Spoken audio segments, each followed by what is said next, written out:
Before we start today's video, I just want to say thank you to everyone who consistently likes our videos. We've gone 8 straight videos with 200 plus likes, so shout out to you guys for helping support the algorithm. Hit that like button down below as always.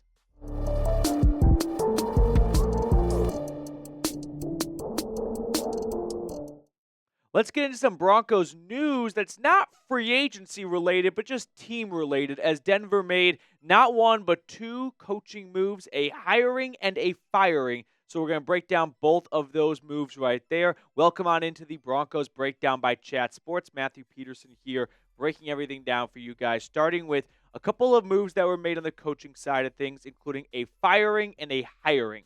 Let's start with the firing, and this one we kind of saw coming. It's linebackers coach Michael Wilhoite.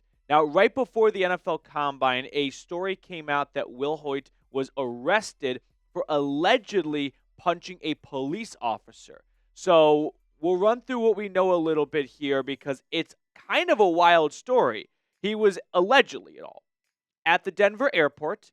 He was probably at the pickup drop-off spot. I don't know exactly where. And he left his car unattended, which I think we all know as a society, that's a big no-no.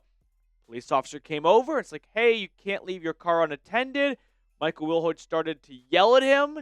The two bumped chests, and then Wilhoite allegedly punched him, at which point the cop tasered him because he was trying to drive away, and he got thrown in the slammer and posted bail and was arrested. So after some consideration and some thinking, Sean Payton and the Broncos have decided to move on from Coach Wilhoite, who has been with Denver for the past 2 seasons, I believe. He was the Chargers linebackers coach before that, so that's the end of his time in Denver.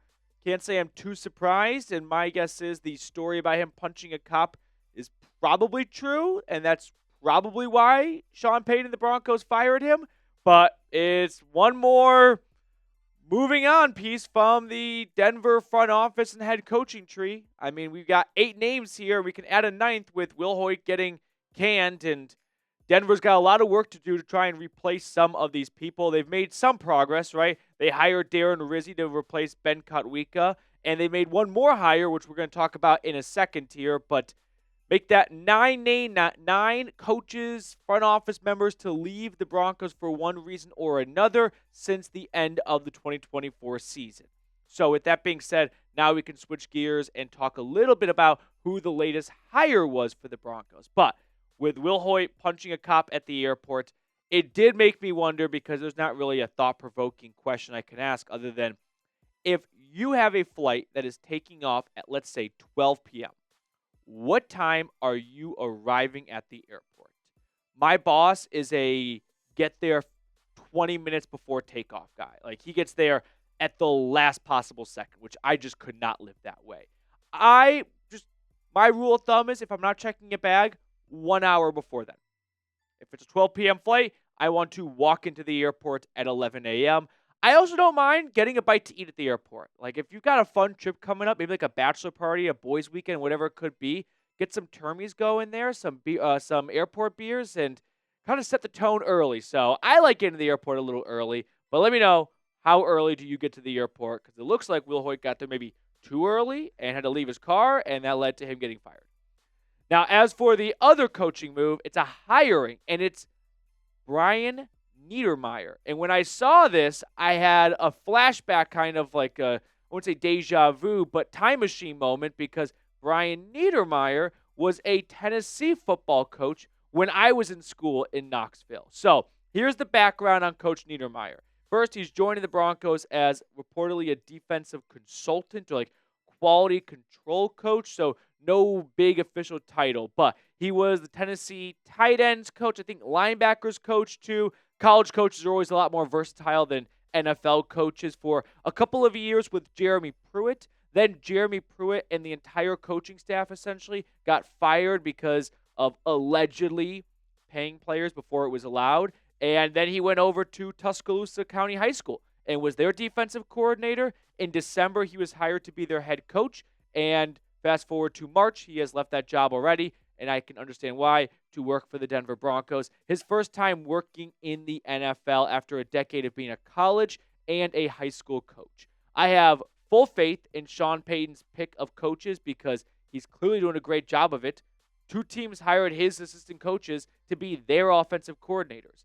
Plus, I like this hire because I don't know Brian Niedermeyer, on a personal level, but I remember him at Tennessee. He was one hell of a recruiter. Want a fun story for Brian Niedermeyer? So he recruited 4-star linebacker Henry To'oTo'o, who is now with the Houston Texans. And it was a huge get because it came down to Tennessee and Alabama, and 9 times out of 10, Nick Saban wins that battle. Actually, 10 times out of 10. So this was a kind of big win for the Jeremy Pruitt era, getting this 4 or 5-star linebacker. Now, Henry To'oTo'o is a part of the LDS Church. So Niedermeyer went to visit this LDS church, and the entire church service was in Tongan, the language. So they gave him headphones for a translation into English.